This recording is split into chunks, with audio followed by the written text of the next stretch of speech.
Thanks for joining me today on the UnPerfect Podcast. I'm your host, Shelly Sneed, and I help women experience intimacy with God and fully live the lives they've been dealt. And I'm so excited about today's episode because it is so practical in terms of discovering who God made us to be and what He has called each of us individually to do. So if you are looking for confidence and clarity in your life during this season, episode number 134 is totally going to be your jam. You will leave with some new insights and steps to take on your confidence journey. So listen in. Welcome back to UnPerfect, you guys. I am here with someone I'm really excited for you guys to hear from. I have Lisa Allen here. She loves Jesus, coffee, and anything leopard print. And for 2 decades, she has served in some key leadership roles in a couple of ministries, Proverbs 31 and at Forest Hill Church. And those years of experience have given her a unique connection to and an understanding of women of faith, women pursuing faith, and women desiring to walk out their faith authentically, which is pretty much my mission here at UnPerfect. So it's one more reason I'm glad she's joined us today. But she's a board certified coach, life coach, an author, a speaker, and she's here today to share with us some principles and ideas and insights from her latest book, Your Confidence Compass, From Self-Doubt to Self-Leadership. So welcome, Lisa, to UnPerfect. Thank you, Shelly. I'm excited to connect. I feel like we followed each other from afar, and so it's nice to be face-to-face through a screen. That's right. Face-to-face through a screen, which is kind of how the world works these days. I love it. Yeah. So I've talked a little bit about your professional life, and we know you love coffee and leopard print, but tell us a little bit more about you so our listeners can get to know you a little bit better. Well, Shelly, I've been married for 36 years to my husband. He is retired, and we have 2 grown kids who are both married. Luckily, all of our kids live in Charlotte, which is where I live right now. And so they're here. But the big news, the big thing that makes my heart sing is we have our first grandson who's 17 months old, and his name is Noah. We are Lily for Lisa, Lily and Pops. And so that just makes my heart sing. What I do for fun, I do Pilates every day, except for Fridays for about an hour. And my hobby is fashion. I love watching trends and seeing like they just sent out all the Pantone colors for the fall. And so that's kind of how I unwind and relax. I'm not a pickleballer. I have golf clubs. I have tried them. They don't work. So I gave them to my daughter-in-law, and I'm sticking with the fashion hobby. That is so fun. Well, listen, my husband and I went to Italy. We've never done anything like that before for our 30th wedding anniversary this past fall. But we spent one night in Milan, but I promise it was lost on us because neither one of us are fashion people. When we went to Italy, we hired a tour guide my husband and the tour guide, Luciano, who is in my book. He's in the beginning of the book from our trip to Italy.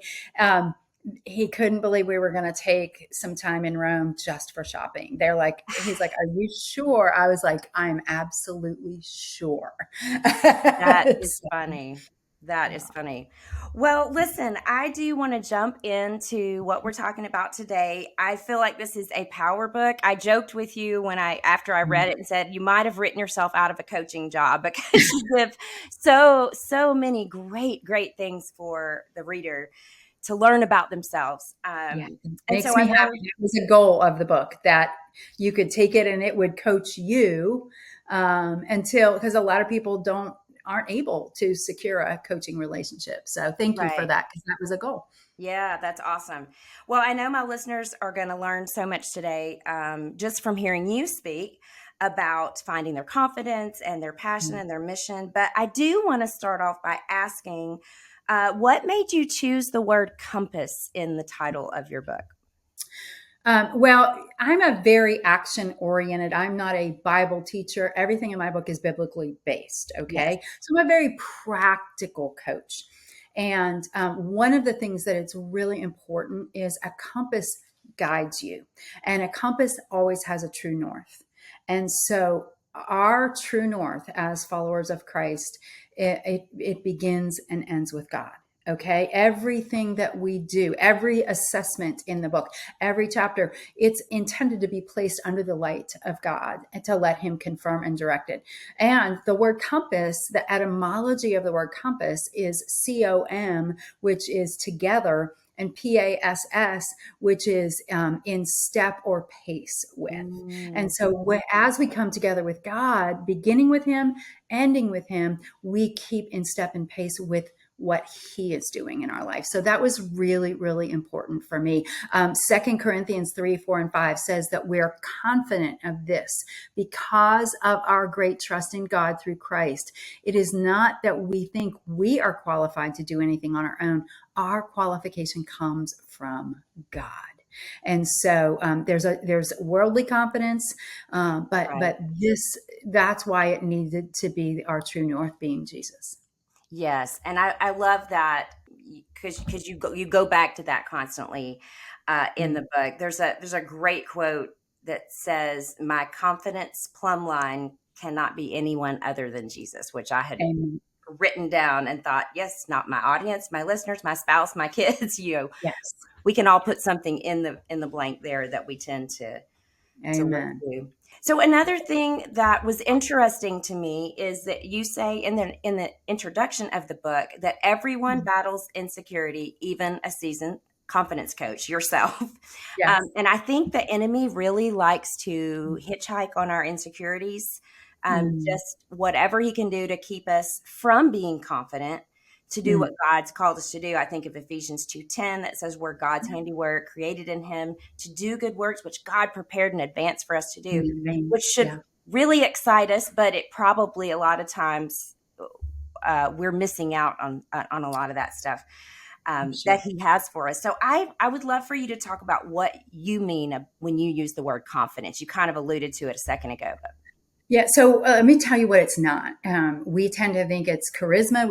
Tend to think it's a certain personality. It looks a certain way. It's somebody we went to high school or college with. It's the woman that raises her kids in a way differently than we do, right?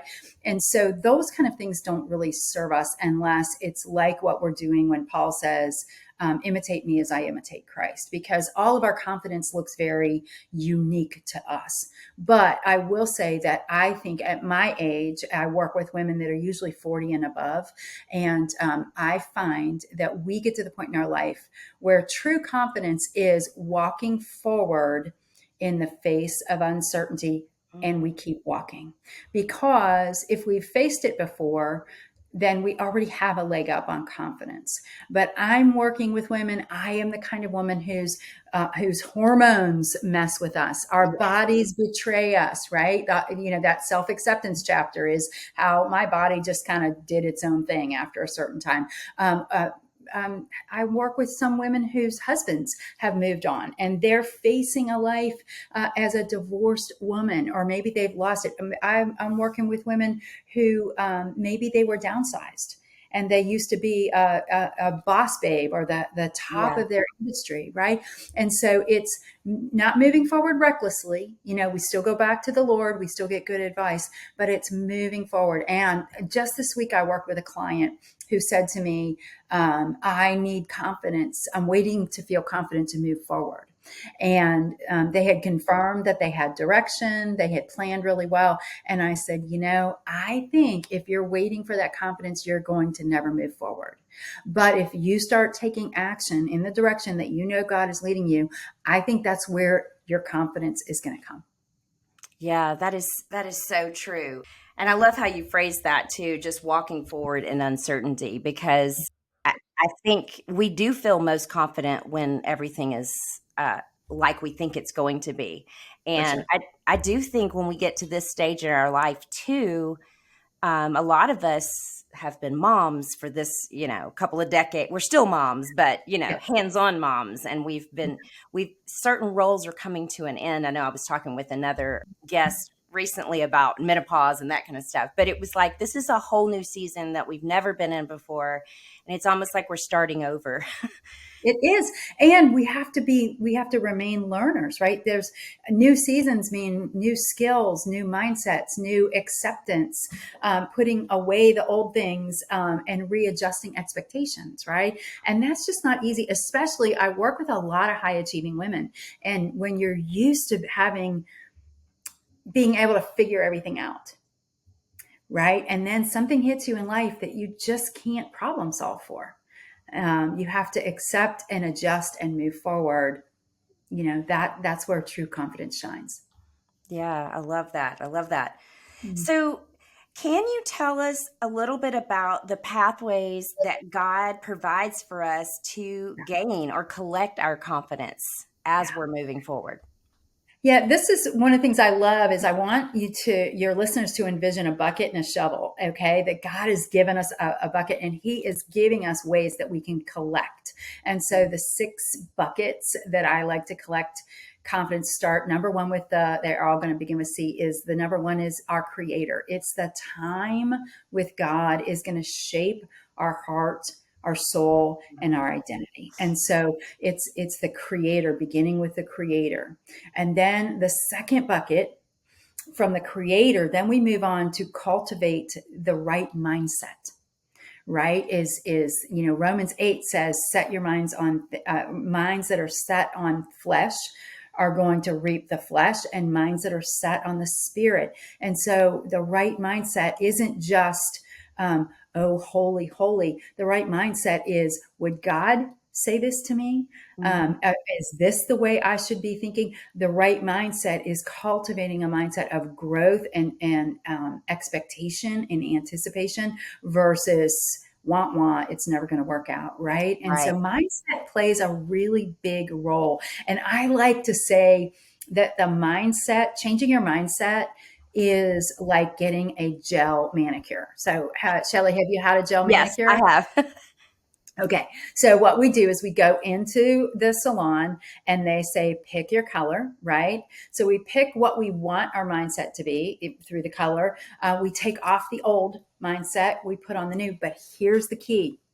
It doesn't work till we put it under the light. Mm, that's And right. so the Lord sets the mindset. That's why I think we get frustrated because we think we can do it in our own strength. And the fact of the matter is, a mindset change is hard. And so we need the power of the Holy Spirit to change our minds. So that's the second bucket. The third bucket is our creative design. The first third of the book is understanding how God wired us, our spiritual gifts. It's I call it confident woman stays in shape, and that Mhm. goes back to Rick Warren back in the 90s had the acronym. She understands her spiritual gifts, her heart's desires.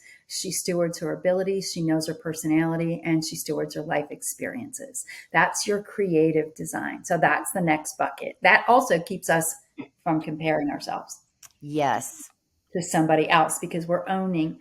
The fourth thing is our calling is living a purposeful life. Ephesians 2:10, you just quoted it, that we are not only his masterpiece, his creative design, right? But he has prepared works in advance for us to do. We have works to do. And so living a purposeful life, and that doesn't mean you go into full-time ministry, but that means that even if you work in corporate America, because you are the breadwinner for your family, you are finding ways on the weekends and in the evenings to build into that purpose and calling. And because it fuels you. The next bucket is community. This is our social wealth. It's really important that we have different people speaking into our lives Mhm. and we're in authentic community. That's a big bucket of confidence. This is where people hold mirrors up to us and we remove our blind spots. These are our motivators, our cheerleaders, but they're also our challengers who will speak truth to us even when we don't want to hear it, in community. And then the last thing is consistency. And this is developing the habits that we need to take care of ourselves spiritually, emotionally, physically, financially. All of those things require discipline, consistency. Yes. And let me tell you, consistency is my hardest one. I Is am it? I'm the most ADD person I know, and I didn't really realize that I had that diagnosis most of my life. It all makes sense now. Yeah. But yeah, and you give so many practical tips and strategies. I love that for building that consistency. But I want to jump back because I have a comment on just about every one of these, but they're Yeah. Go, so go, go. good.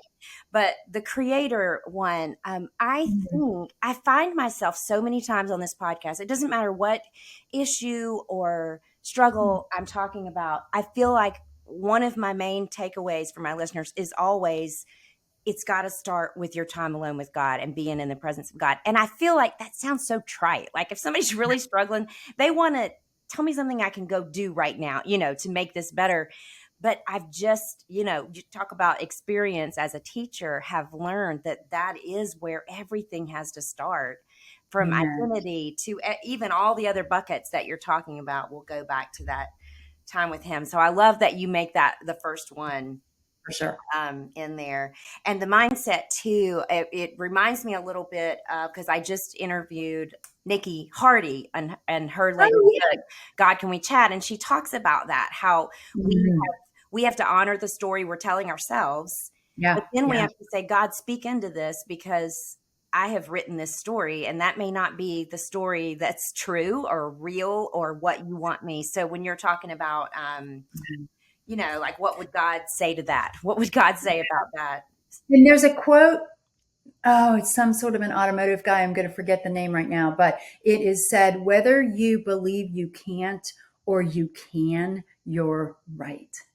Oh, Whether you good. believe you can't or you can, you're right. And again, that's where, again, we don't want to be bulls in a china shop going ahead of God. I'm right, right? Right. But we want to have, if we want to have the belief that God will empower us for where He's leading us to go. Yes. Yes. So true. And if he, you get to the way he's wired you and designed you and what he's calling you to do, you can't go based on your feelings and you've got to walk in the faith in that. So Yes. yeah, I love all that. Like you talked about even in your own strength. I love when the part of the book too, where you talk about community, because you kind of divide it up in the different kinds of friends we have, which is really powerful to think about. I know I've been in different stages of life where Mm. you can think I have 1,000 friends. And then when you Mhm. really look at who are the Yeah. people that I would share this with, who are people that can really hold me accountable, there may only Yes. be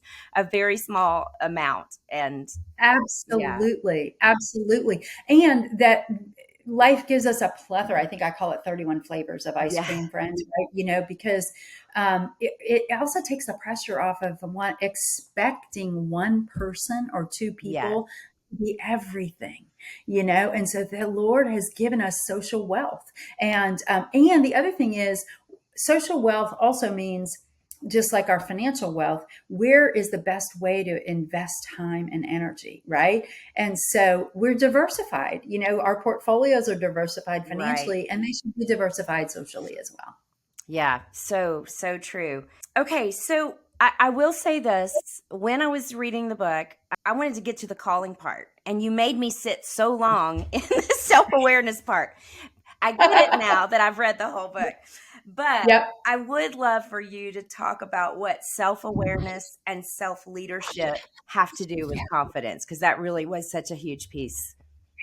Well, this is something that the Lord has taught me over time, and that self leadership without self awareness is a bull in a china shop, right? Because Right, if you're moving forward and you don't have any awareness, we all know somebody that is, right? right. They're like, oh gosh, here we go. But self awareness that leads to self reflection. I wonder why I do what I do here, right? I wonder why I always feel less than when I'm in this one situation. I wonder why every Thanksgiving I go to bed crying, right? And this isn't me, but lots of family times. And so being aware, it doesn't change the different settings that we go into, but what it changes is, what am I going to do with what I know? Right. right? And so self-awareness that stays where it is just a lot of information. Once you're aware and you've reflected and talked to God about it, what are you going to do? Who are you becoming? Do you need to have a conversation to set a boundary? Do you need to change your mindset going into Thanksgiving? Right? Like, I can't change that this person isn't going to like my turkey or whatever it is. But sometimes I worked with a team who had somebody on their team that for a long time was aware. They were a work boot personality, which Mm-hmm. is very direct and very, if you know disc, it's a D on the disc. And they were very honest that they would be like, oh, I blew this person up in the meeting. I know I overspoke, blah, blah, blah. Well, working with this team, I found out that that self-awareness went on for 5 years, Mm, and they continued to blow people up. So knowing it, it's just information at that point. What are you going to do with it? How? And of course, we know we want to look different. We want to look like Jesus. right. So would Jesus be blowing people up in the meeting? But that's what I really mean with self-awareness that leads to self-leadership. I like that. And there's so many great things in the book about discovering your personality, and then how you're wired, along with like maybe your spouse or the other people in your family or the people that you work with, which was huge because for so long, I think in my marriage, Mm. I mean, my husband is he's the work boot. I'm pretty, Yeah, yeah, yeah, that's the one I'm the stiletto. mine too. Yeah, I think we had the same, whatever. We do. But it was interesting to look at even my strengths Mm. can they're not strengths all the time, because there's They're not times when needed it's all the not time. appropriate for me, to be Yes. Miss Pollyanna, happy all the time, optimistic, and talking all the time, which that was the funniest thing. Now that we've been married 30 years, we can laugh about it.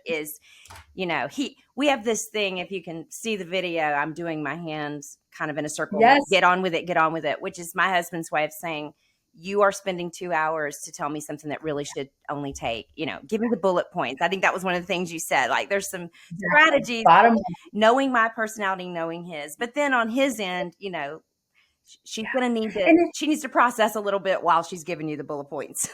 and you can get ahead of it. So, like, say that there is something really important for me as a stiletto. I will say to my husband, Bill, hey, I'm really going to need to process this with you. Right. And that way he's like, oh geez, here we go. But he gives, like it. And if I don't always expect that from him, that I'm just rambling on and on and on and on, then it's easy for him to give himself over to that. Right. And it's vocabulary. So, our personalities answer to us. And so we have Yeah. to know, what does this situation require of me? Does it require me, like in Bible study? I'm always going to want to talk in Bible study. Right. Well, there's 10 other people, Yes. you know, Yeah. and so I can tell my stiletto to zip it and, go Right. sit down.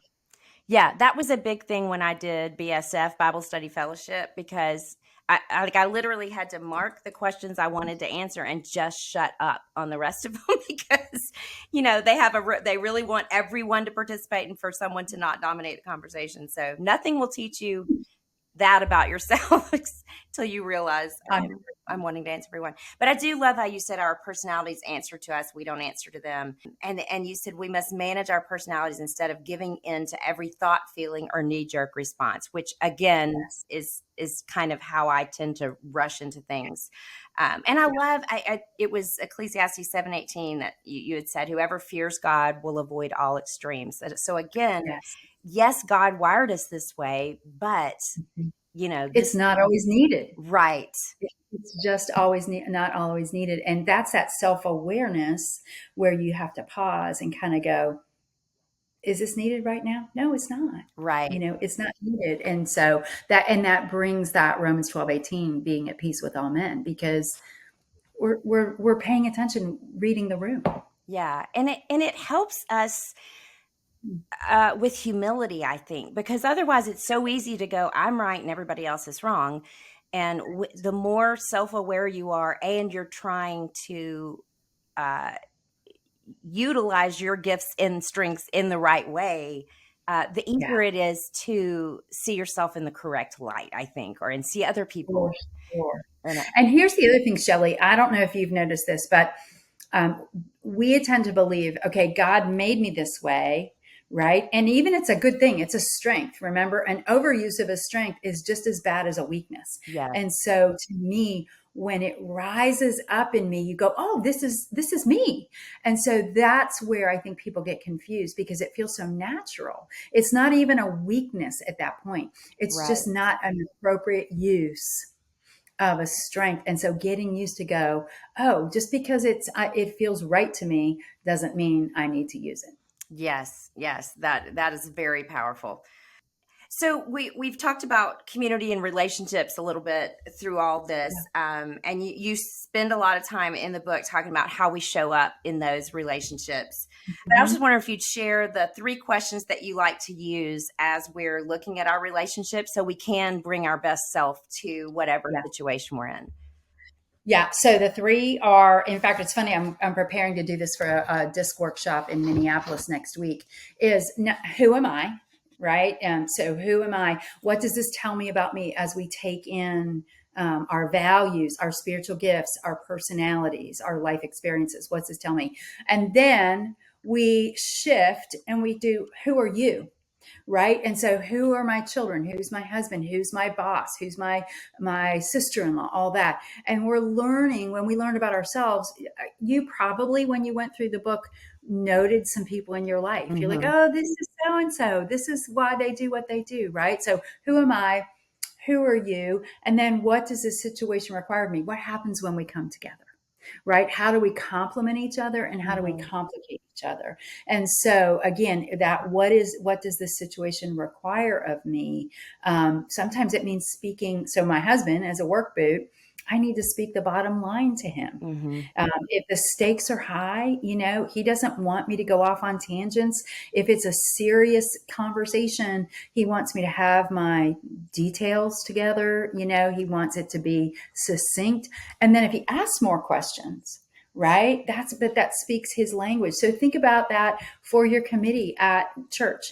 Think about that with your Bible study. Think about that with your team at work. When you know who you are, then you can honor who God created them. And then this is another key, because I always get this pushback on this, understandably, is, well, what if I'm the only person that's ever doing the giving? Okay, so that's not okay, right? The question is, how do I honor you without losing me? Right. And so if you're losing yourself, if you're stuffing or you're not using your voice or you're, maybe you're, blowing people up, whatever it is, that's an indication that it's gone too far. It's not reciprocal. In a perfect world, there's reciprocity in Right. these. Yeah, that's good. That's good. And again, that goes back to self-awareness, but awareness of the relationships too, and Correct. how Correct. that's all playing out. So you mentioned spiritual gifts, which a lot of us are familiar with because if we were Mhm, raised in mhm. church, we did the little studies. You figure out what one or two or five or whatever, depending on what test you take that spiritual gifts you Exactly. have.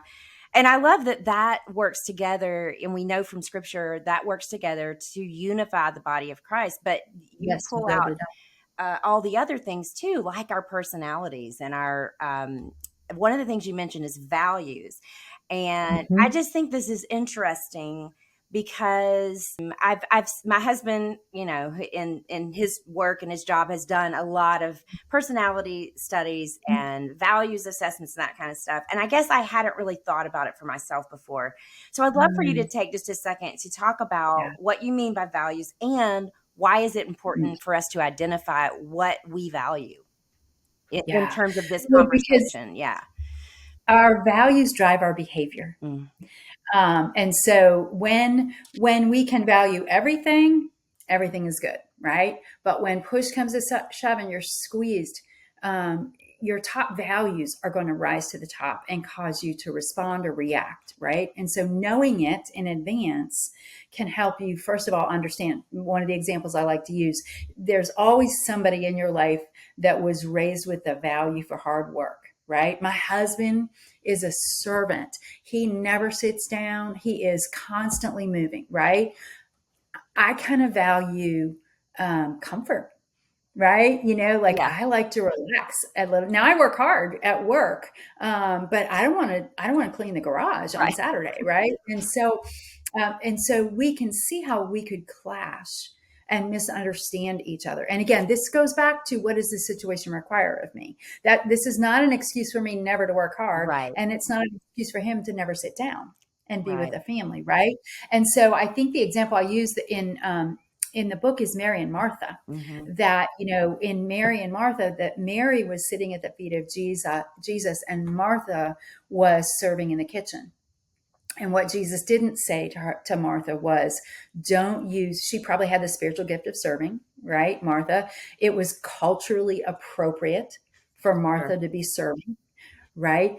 What Jesus was saying is, in this particular situation, I want you to choose something better. Mm. And so, just like our personalities, our preferences, our values will rise up, and we can say, what is Jesus directing me to in this situation? You can put your work ethic down for a minute and watch a movie with the family, or whatever that might be. Yeah, and that's been so key even for us in parenting, Mm. because sometimes we laugh that there might be a kid that struggles with something that happens to be the thing we value most.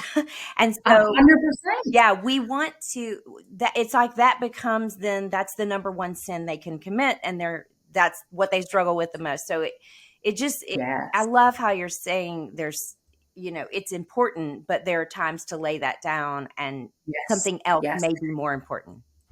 And the example, like, I think one of the things is, if you work for an organization, they're going to have values. Right. And so, like, one of the examples is, like, we used to have at Proverbs a value for collaboration. Collaboration was one of the high values. Well, we had some people that were highly independent. And Mm, so when you join an organization, you kind of put your personal values down, provided it's not sin, sure. or illegal, immoral, any of that. When you pick up a paycheck, you also pick up the company values. And so you can be independent as all get out, but you're going to collaborate there. That's big. And that's important, I would think, before joining a company, to make sure you feel like you have the capacity to do that, or Right. will be Right. supported in your journey to learn how to do that. For sure. Or at least understanding it's going to drain your battery more when you have to do that. Right. Right. So, it again, forewarned is forearmed. So this is the self-awareness. So, okay, this is a highly collaborative meeting I'm going into. It's never going to move fast enough for me if I'm independent. It's going to have way too much dialogue from, Yeah. independent people are just going to want to make the decision and move on. Right. And so, again, forewarned is forearmed. You can go into that and you don't have to get your knickers in a wad, Right. so to speak. You can move forward. Yeah, that's great. That's great. So you have some great chapters all about figuring out your personal calling, what Mm. God's called you to do, whether it's, and there could be multiple things, and there could be a main thing on the front burner. But I love this part of the book where you talked about what a calling is and what it isn't. And so I wondered if you might can just share a little bit about that with us. Yeah. So a calling is, it's something that fuels you, like you get energy from it. I think I probably used Ephesians 4:16. It says, when the body, each part does its own special work. That word work in there is energian, the Greek word energian, from which we get our English word energy. Mm, And so a calling is something that fuels you. There's a passion that bubbles up. It's a reason that you can't walk away from something. It pulls you off the couch when you're tired. It doesn't mean you're not going to get tired doing your calling, right. right? 'Cause it's hard work, but it's the best tired you'll ever feel, because there's a passion that's bubbling up. So it is something that fuels you. It gives you energy. It can be very small. It doesn't have to be full-time ministry. It doesn't even have to be ministry. You can do your calling in corporate America, right? Right. It's something that can be very hidden. I think social media makes us feel that everything has to be big. Right. And so if what makes you passionate is mentoring couples and you mentor one couple, you're doing your calling, Right. right? And it's up to God if he wants to pull it into a full-fledged ministry. The other thing that I think women especially get confused with a calling is our calling will hold hands with our roles and the assignments that Mm, God gives. And so if you have young babies that you're rocking, you're going to have a lot less time for your calling because your role is going to require a lot more of you. So it might just be something that you begin to research and dream about and pray about, right? Or listen to a book about it or something, or follow people on social media who are also doing a calling like that. But our role is in our callings. Like if our calling is to raise kids, then what happens when they go to college? right. Right? It's the role, it's an assignment, and it's the most important thing that it might be. My calling, my role right now is an aging parent. Right. And my husband and I are responsible to care for her. And so that's not my calling. But it's a role, an assignment that I happily do. But it's not that fuel and passion. Right. Um, and so that's what helps our calling go really all well into our future. God can change at any time, but it can go for a long time as well and not change. Yeah, I love that. And I love the because you do talk about different steps you can be taking, like you just mentioned, even if you're not in a Yeah. season or a role where you can jump into what you feel most passionate about. But I love that too for we talk a lot on this podcast about being in waiting seasons Yeah. and how can you actively wait for God? It's kind of a different subject, Yeah. but I think the underlying factor is the same, that there might be a step we can be taking that we can be active while we're waiting on. Yes. And isn't that a little bit too going back to the mindset? Right? Like if you're neck deep in driving carpool, like middle school moms, God bless middle school moms, Yes. because they are active from 7 a.m. in the morning, 6 a.m. in the morning till sometimes midnight with activities and such on the weekends.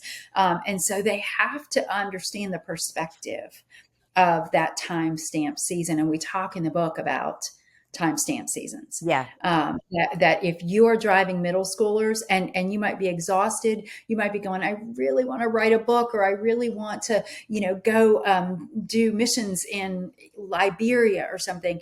It's just not it's the season, but you can still dream. You can pray. You can read about it. You can have coffee with somebody who's doing it, Right. and to kind of keep those juices flowing. But the perspective of your mindset is, I'm in a timestamp season. And so I'm going to give my all to this. That's what I'm doing with my mom. I'm in a timestamp season that there is a time that I'm going to want to drive over to her and she will not be there. Right. And so I remind myself of that.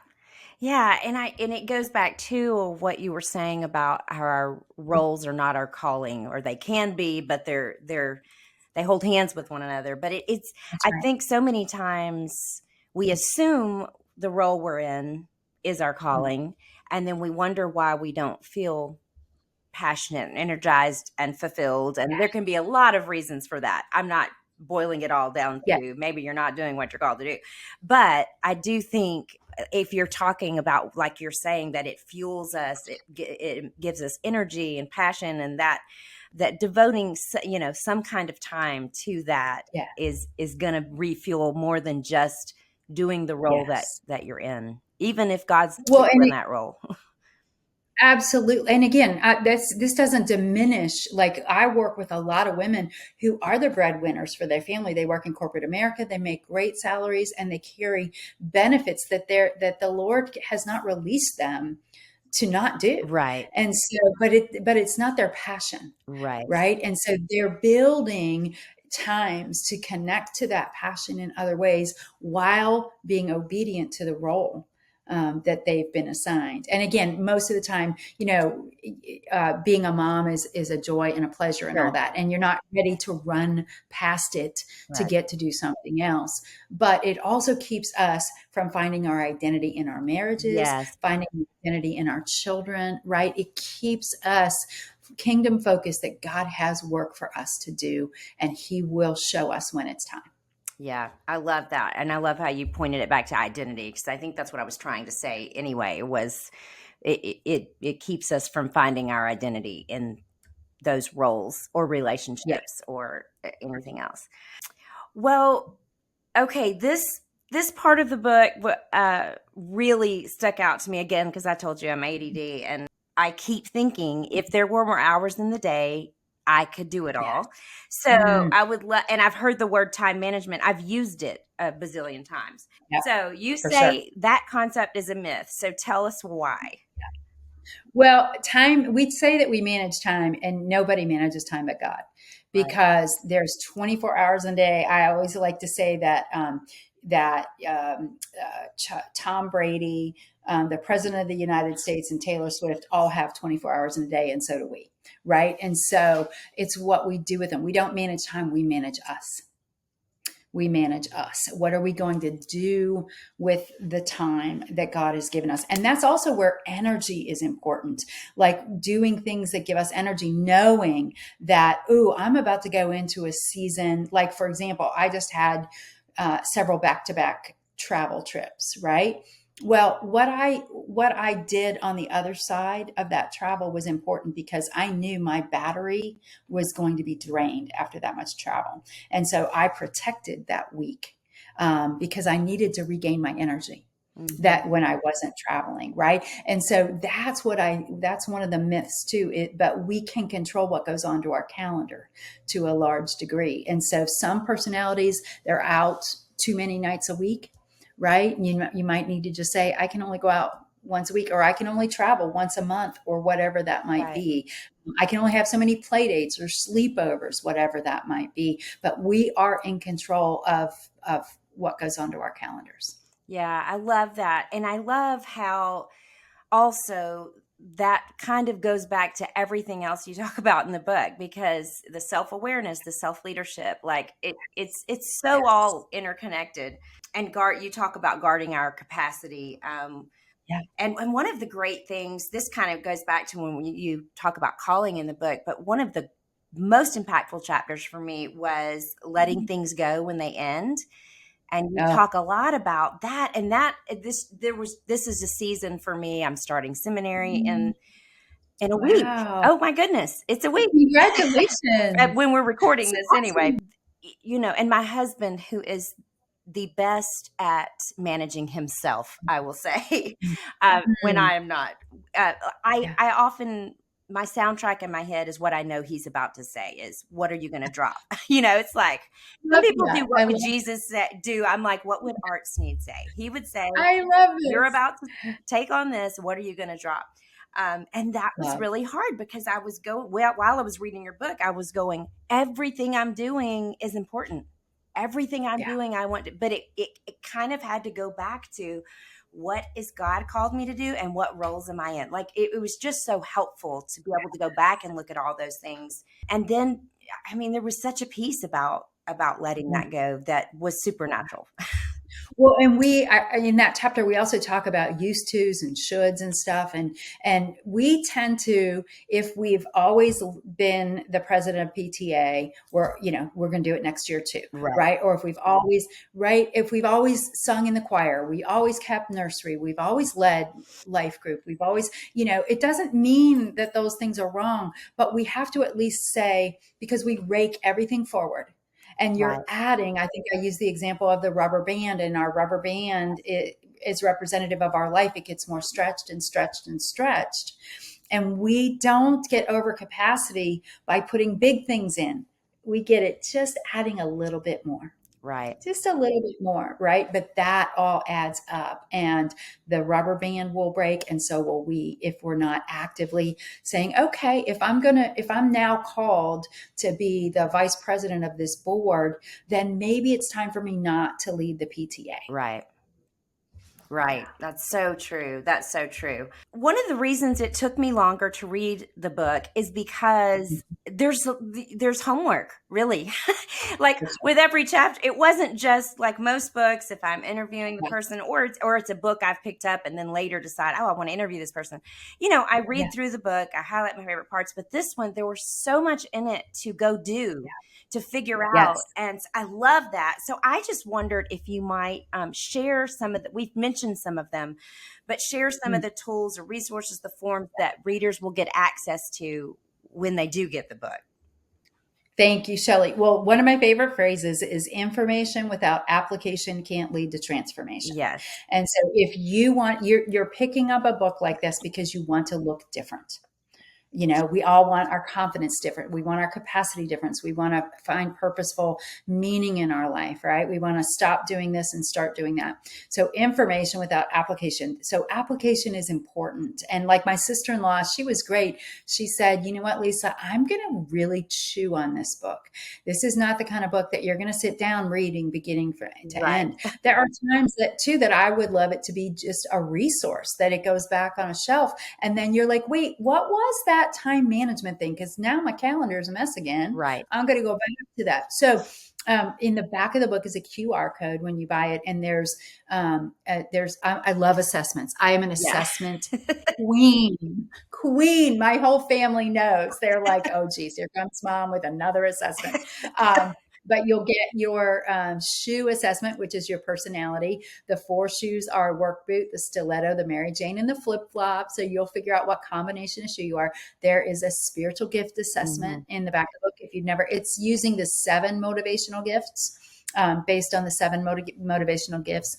There's a values assessment. So if you don't know what your personal values are, you will be able to do that. It's fun to do with your family. Like you do the values assessment with your family, compare notes. That's a great idea. Yeah. Do the personality assessment with your family.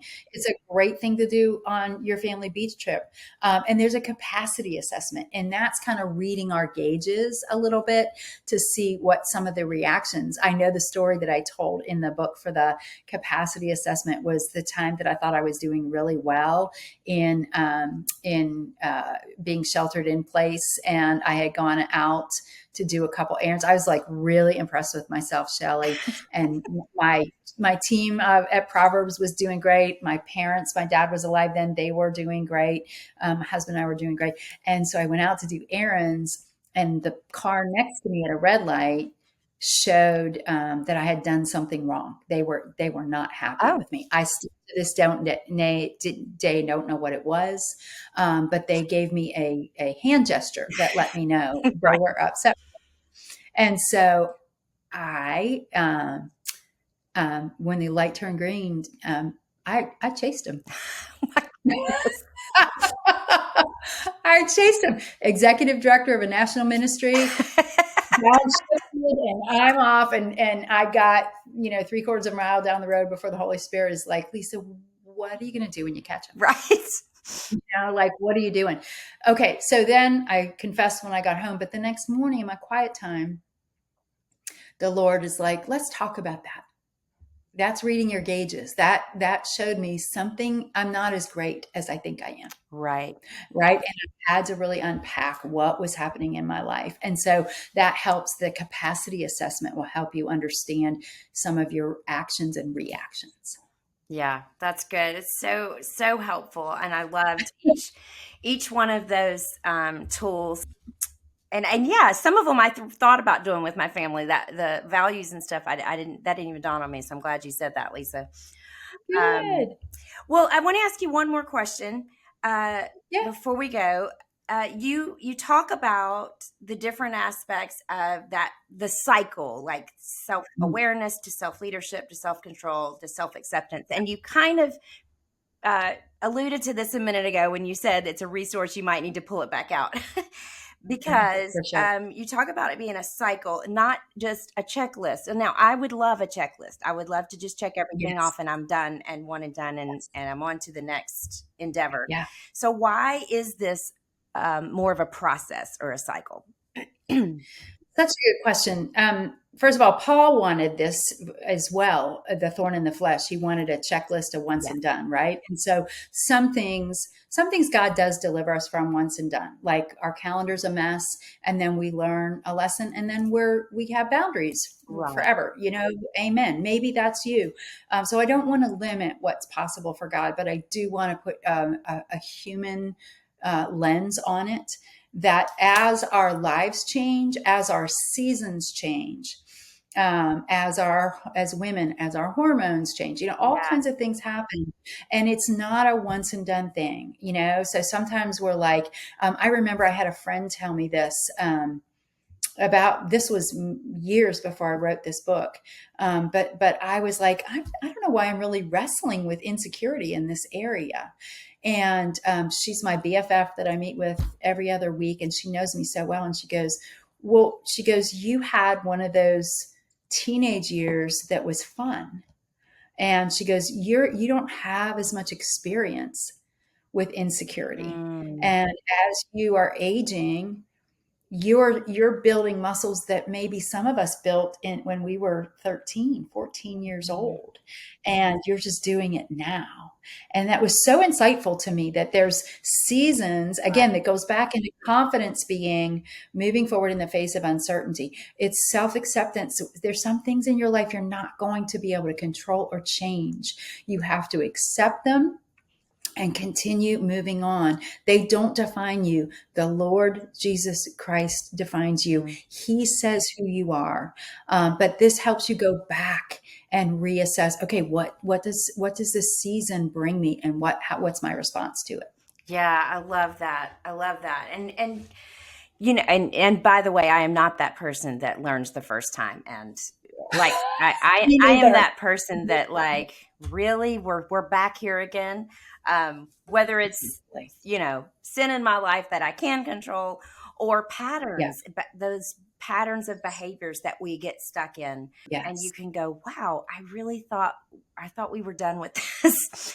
Yeah, exactly. Which is why I go back to the bucket of consistency. Yeah. You have to pull that bucket back out and go, oh, I worked out for all this time, and now I've fallen off the workout wagon, or whatever it is, or I'm now going out to eat instead of saving my money for retirement, whatever. Right. Yeah. So good. There's so much more in the books. I do want to encourage my listeners to grab it. There'll be links in the notes for today's episode, but I would love for you to tell my listeners where they can connect with you too, because I know you share a lot of other things too in other places.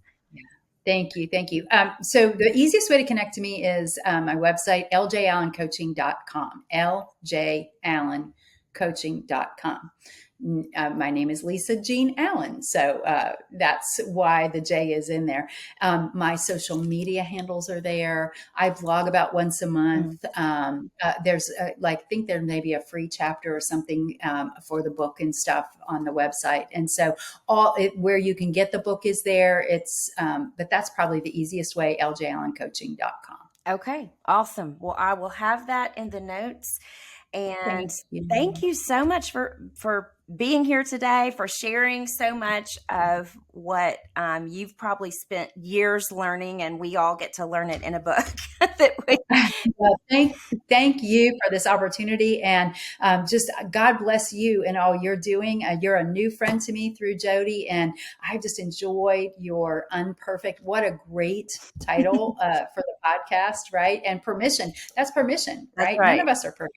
This was perfect, and the rest of us fall short. Right. And so it's permission to kind of keep trying. All right, guys, run, don't walk, and grab this valuable resource from Lisa. And in the meantime, let me just quickly recap those 6 pathways that Lisa shared early on that God has provided for us to gain confidence. And don't try to eat the whole elephant at once. Just take one bite. Choose one of these things that you want to focus on or analyze or incorporate this week. Okay, she said number 1 is Creator, time with our Creator. That always has to be the number 1 priority. Number 2, cultivate the right mindset. This is allowing the Holy Spirit to shape your mindset, who you are. Number 3, creative design. how God has wired you, your spiritual gifts, your personality, your values. Knowing this better is going to really help keep you from comparison. Number 4, your calling. This is living a purposeful life, finding ways to build into your calling and remembering that your role isn't necessarily your calling. Number 5, community. Do you have authentic community? You know, we talk about that a lot here on the podcast. It's so important. But God has given us a social wealth in the people that He's put around us, so we can utilize those relationships. And number 6, consistency. Building some habits that are going to help you in your calling and reaching your goals. So take a minute to think about one of those things and make a plan for this week, how you're going to build into that. And then would you also take a second to give us a rating and review on this podcast? I promise you it's not like Amazon or Walmart where you have to answer like 10 questions and you thought you were just going to get to click on the star. Here, it's literally as easy as clicking on the 4th or 5th star and saying, this was so helpful. The ratings and reviews that you guys leave for the podcast really do help other people find it. That's just how the podcast world works, so that they can discover their confidence and calling too. And as always, I'm praying that you're able to see glimpses of God's glory in the now and the not yet of your unperfect life this week. I'll see you next time.